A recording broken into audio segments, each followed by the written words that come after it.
ओम गंग गणपतये नमो नमः। श्रीमद् वाल्मीकि रामायण अयोध्या कांड 28वां सर्ग। श्री राम को कुश सैया देखकर भरत का शोकपूर्वक उदार, स्वयं भी बलकल और जटा धारण करके वन में रहने का विचार प्रकट करना। निषाद आज की सारी बातें ध्यान से सुनकर मंत्रियों से भरत ने इंगुदी वृक्ष की जड़ के पास आकर श्री रामचंद्र जी के सैया का निरीक्षण किया। फिर उन्होंने समस्त माताओं से कहा, यही महात्मा श्री राम ने भूमि पर शयन करके रात्रि व्यतीत की है। यही वह कुसुमी है जो उनके अंगों से विमर्दित हुआ। महाराज के कुल में उत्पन्न परम बुद्धिमान महाराज राजा दशरथ ने जिन्हें जन्म दिया, वह श्री राम इस तरह भूमि पर शयन करने के योग्य नहीं है। जो पुरुष सिंह श्री राम मुलायम वृक्ष चंद की विशेष चादर से ढके हुए अच्छे अच्छे बिछौनों के समूह पर सजे हुए पलंग पर सदा सोते आए, वह समय पृथ्वी पर कैसे शयन करते होंगे। जो सदा विमानकार प्रसादों के श्रेष्ठ भवन और खालिका में सोते आए तथा जिनका फर्श सोने और चांदी के बनी है, जो अन्य बिछौनों से सुशोभित है, पुष्प राशि से विभूषित होने के कारण जिनकी विचित्र शोभा होती है, जिनमें चंदन और अगरू की सुगंध फैली है, जो श्वेत बादलों के समान उज्ज्वल कांति धारण करते हैं, जिनमें शुक्र समूह का कलरव होता है, जो शीतल एवं कपूर आदि सुगंध व्याप्त होने के कारण होते हैं, जिनकी दीवारों पर स्वर्ण का काम किया है तथा जो ऊंचाई में मेरू पर्वत के समान जान पड़ते हैं, ऐसे सर्वोत्तम राजमहल में निवास कर चुके हैं, वो श्री राम वन में पृथ्वी पर कैसे सोते होंगे। जो गीतों और वाद्यों के ध्वनियों से श्रेष्ठ आभूषणों की झनकारों से तथा मृदंगों के उत्तम शब्दों से सदा जगाए जाते थे। बहुत से बंदीगण अपने समय समय पर जिनकी वंदना करते, सूत और मगध अनुरूप गाथाओं और स्तुतियों से जिनको जगाते थे, वह शत्रु संतापी श्री राम अब भूमि पर कैसे जगत शयन करते होंगे। यह बात जगत में विश्वास करने योग्य नहीं है। मुझे यह सत्य नहीं प्रतीत होता। मेरा अंतःकरण अवश्य मोहित हो रहा। मुझे तो ऐसा मालूम होता है कि ये कोई स्वप्न है। निश्चय ही काल के समान प्रबल कोई दूसरा देवता नहीं है, जिसके प्रभाव से दशरथ नंदन से राम की भी इस प्रकार भूमि पर सोना पड़ा।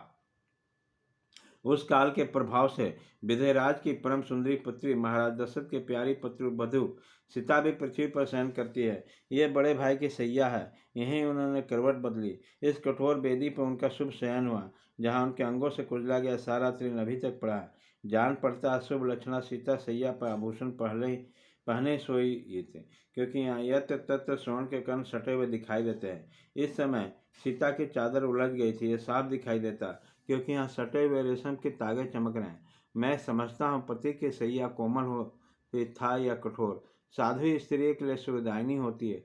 तभी तो तपस्विनी और सुकुमारी बाला सती साध्वी मिथिलेश कुमार सीता या दुख का अनुभव नहीं कर रहे थे। हाय मैं मर गया, मेरा जीवन व्यर्थ है, मैं बड़ा क्रूर हूँ, जिसके कारण सीता सहित श्री राम को अनाथ की भांति ऐसे सैया पर सोना पड़ा। जो चक्रवर्ती समाज में कुल में उत्पन्न है, समस्त लोगों को सुख देने वाले हैं तथा सबका प्रिय करने में तत्पर रहते हैं, जिनका शरीर नीले कमल के समान श्याम, आंखें लाल और दर्शन सबको प्रिय है तथा जो सुख भोगने योग्य हैं, दुख भोगने के भोग्य कदापि नहीं है, वह श्री रघुनाथ जी परम उनके प्रिय राज का परित्याग करके उसमें पृथ्वी पर शयन करते हैं। उत्तम लक्षणों वाले लक्ष्मण ही धन्य तथा बड़भागी है, जो संकट के समय बड़े भाई श्री राम के साथ रहकर उनकी सेवा करते हैं। निश्चय है विदय नंदिनी सीता भी कृतार्थ हो गई, जिन्होंने पति के साथ वन का अनुसरण किया। हम सब लोग उस महात्मा श्री राम से बिछोड़कर संचय में पड़ गए। हमें यह संदेश होने लगा कि श्री राम हमारी सेवा स्वीकार करेंगे नहीं। महाराज दशरथ को स्वर लग गए और श्री राम वनवासी हो गए। ऐसी दशा में पृथ्वी बिना नाविक के नौका के समान मुझे सोनी से प्रतीत हो रही है।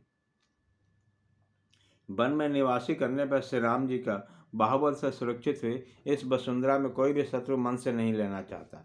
इस समय अयोध्या की चारदीवारी का सब ओर से रक्षा का कोई प्रबंध नहीं है। हाथी और घोड़े बंधे नहीं रहते हैं, खुले विचरते हैं। नगर द्वार का फाटक खुला रहता है। सारा राजधानी आरक्षित है। सेना में हर्ष और उत्साह का अभाव है। समस्त नगरी रक्षकों से सुनी सी जान पड़ती हैं। संकट में पड़ी है तो रक्षकों के अभाव में आवरण रहित हो रही है, तो अभी शत्रु विष मिश्रित भोजन के बाद ही उसे ग्रहण करने की इच्छा नहीं करते हैं। श्री राम के बाहुबल से इसकी रक्षा हो रही है।